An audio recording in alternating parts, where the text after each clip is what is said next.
Hey there, it's the Fungula guy, and I wanted to take a few minutes to talk to you about some of the questions you've been asking about the Decellerator Recoil Buffers for the Marlin Model 60s and all the variants, and the Rossi RS-22, Magtech, and all those variants of that same rifle. So again, we're going to talk about the Marlin Model 60 and the buffers we make. And we're going to talk about the Rossi RS-22 and the buffers we make. So one of the most common questions I get are the Fungula buffers just carbon copies of the originals? And the answer to that is no. Now, the physical shape on the outside is about the same because it's got to fit in the same space. But inside, there are variable densities in the 3D print. And that's done in order to accommodate everything from a high pressure round to the lowest pressure rounds.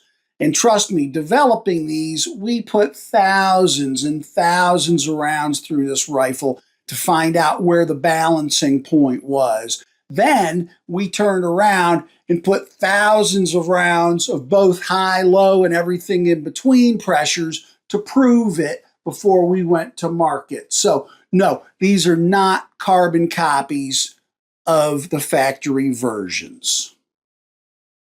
One of the next big questions we get about these buffers are, how are they made? Well, they're 3D printed using TPU plastic, and that's a very good durable material, but it's only available in one density, and that's why we go through the trouble of the varying infills. Another question that is often asked is, where are they made? Well, they're made right here in the Atlanta metropolitan area in Georgia of the United States of America. So then you want to know, are these two buffers just copies of each other? Well, the answer is no. Now, we know that the RS-22 and all of its variants are essentially the upper receiver clones of the Marlin action and the lower receiver clones of the Ruger action. And both of those companies' patents have expired, so it's kind of fair game, and it stands to reason that a company like Rossi, Taurus, all of the above, would say, let's take the best of both and come forward with a high-quality, high-value product. And that's what they did. Now, when I originally released these to the market, they were done in black, but I would find myself getting up in the morning and packing stuff and shipping the wrong part to people, and that wasn't good for anybody. So now the question becomes, why are the Rossis in blue and the Marlins in red? Well, let me show you. This is red. This is a Marlin Model 60. Stained in Sedona red. And that's why we call it red.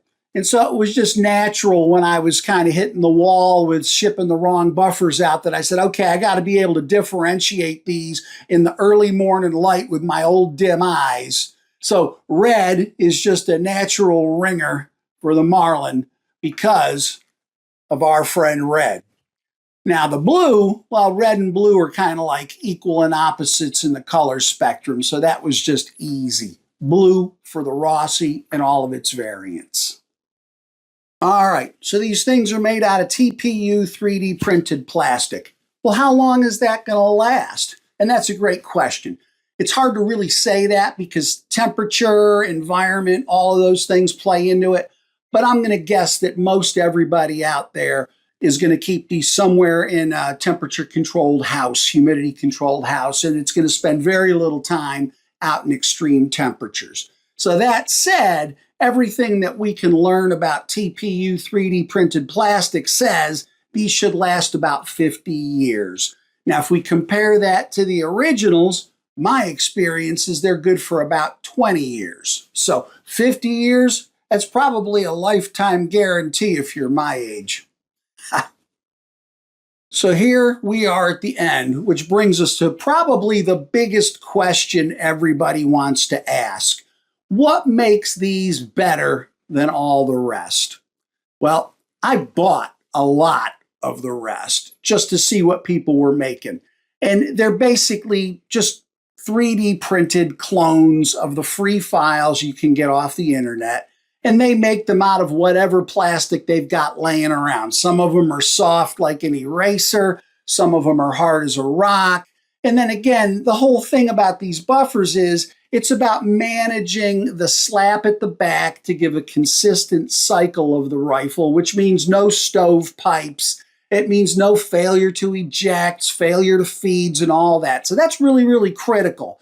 And the amount of development that we put into these to get them to be this rock solid and stable is really amazing. And so that's why our stuff is so much better than everybody else's. And yeah, they cost more, but by the time you buy 6 sets from all these other people, you paid more than what I charged for the right stuff the first time. So get the decelerators from Fungula. They're the best in the business for a reason.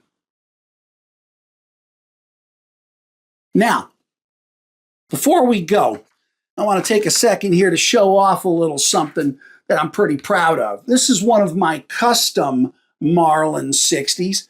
This one happens to be a 1962, if I remember correctly, and I did it up with a brass tube feed, which is not traditional, a silver sight hood, and then all the way to the middle with a polished aluminum receiver and trigger guard. That's cool stuff. And then, to make things even more fun, a polished aluminum butt plate spacer. Now that's cool. Marlin Model 60 from the Fungula guy.